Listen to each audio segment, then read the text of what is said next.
To understand the current situation of gender-based violence, I feel like you need to start a bit backwards, go a little backwards, with the African cultures, the introduction of the Bible, and how we are fighting for equality in the current state.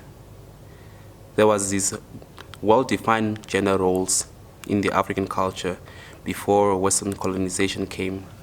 The man was a provider, the woman was a carer, the matriarch at the house. These roles started to change as colonization came. Women started to get their rights. They demanded more equal representation. They demanded more equal rights. As these tensions started to rise, men started to become more aggressive. And I feel like that's where this gender-based violence comes from. If you can think of things such as lobola, that is literally buying a person. These are things that I disagree with and things that we need to do away with. Things such as taxi drivers paying for education of girls, they feel entitled to them after they are done.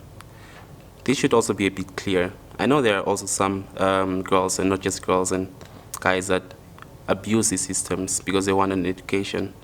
If we can deal with these issues, we can start to do away with this gender-based violence that plagues our country. So for us to understand the current state, we first need to go back a bit.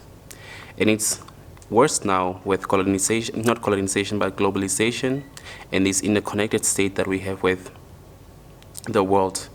We see the best aspects of others and want to implement those without realizing how difficult it is in our societies, in our cultures, in our tribes.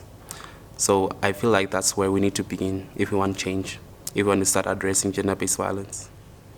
I feel like the impact is profound.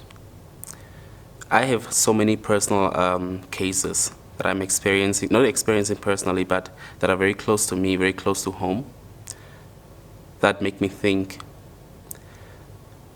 And I don't know. It's very hard to be a bystander and watch this happening, and it makes you feel very powerless. It is something that we all need to treat with a matter of urgency and take it with the gravity and seriousness that it deserves. It is the same thing with every problem. Of course, talking about something makes us desensitized to it, but we need to keep having these conversations. We need to keep make it normal to speak up. We need to do away from blaming the victims. Yes, why did she accept his money for studies? Yes, she married him. She knew who he was. These are statements that we need to do away with.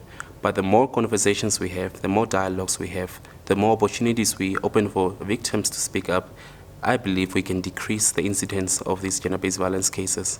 And also with those that are arrested and those that are convicted, sorry. These are also people that we need to punish severely, not with death sentences and all these barbaric and medieval forms of punishment, but with stricter sentences.